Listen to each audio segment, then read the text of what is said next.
Հայաստանը որդեգրում է էներգետիկ անկախություն ունենալու ռազմավարություն, սխալ չլսեցիք, էներգետիկ անկախություն ունենալու ռազմավարություն, եւ սա առավել քան իրատեսական է, բոլորովին վերջերս էլ դարձել իրատեսական, պայմանավորված վերականգնվող մասնավորապես արևային էներգետիկայի զարգացման հանգամանքով։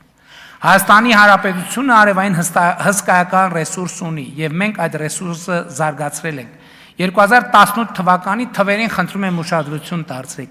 16 մեգավատի դիմաց այսօր մենք ունենք 1213 մեգավատ, 16 եւ 1213 մեգավատ արևային էլեկտրակայաններ եւ հիմա այս գործընթացի հետագա զարգացումը ապահովելու համար մեկնարկելու ենք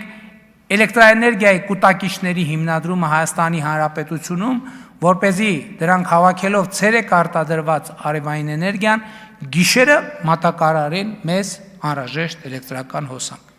Իհարկե այս process-ը ժամանակ կտանի եւ պլանավորում ենք մինչեւ 2031 թվականը առնվազն 800 մեգավատ կուտակիչ կայան ունենալ, որը շուրջ 2 անգամ գերազանցում է գործող ատոմային էլեկտրակայանի դրվածքային հզորությունը։ Առաջիկա 1 տարվա ընթացքում մենք պետք է վերջնականապես կողմնորոշվենք, թե ում հետ եւ ինչ ատոմային կայան ենք կառուցելու,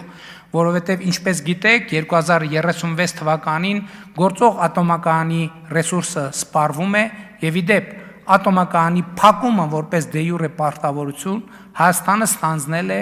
հեղափոխությունից առաջ նախորդ իշխանության օրոք 2017 թվականին։ Չնայած պիտի ասեմ, որ զարգացող տեխնոլոգիաները հնարավոր է թույլ տան 2036-ից հետո եւս մեկ անգամ երկարացնել հայեկի շահագործման ժամկետը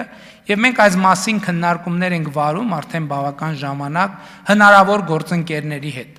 Նման որոշում իհարկե կկայացվի միայն միջազգային իրավասու կառույցների հետ սերտ գործակցությամբ եւ համաձայնությամբ, բայց հարկ համարեցի բարձրաձայնել, որ մենք այս թեմայի շուրջ արդեն բավականի երկար ժամանակ աշխատում ենք։ Էներգետիկան այն ոլորտն է, որտեղ զարգացումները առավել քան դինամիկ են, եւ մենք պետք է ուսումնասիրենք մեր երկրում էլեկտրական էներգիա արտադրելու բոլոր հնարավորությունները, գեոթերմալ տեխնոլոգիաներից սկսած, կանաչ ջրածնով ավարտած եւ իդեպ ջրածնի արտադրությունը շատ երկրներում հիմա արդեն փորձարկվում եւ կիրառվում է որպես բնական գազի այլընտրանք, որովհետեւ բնական գազի համաշխարհային պաշարները ապագա որևէ մի կետում սպառվելու են։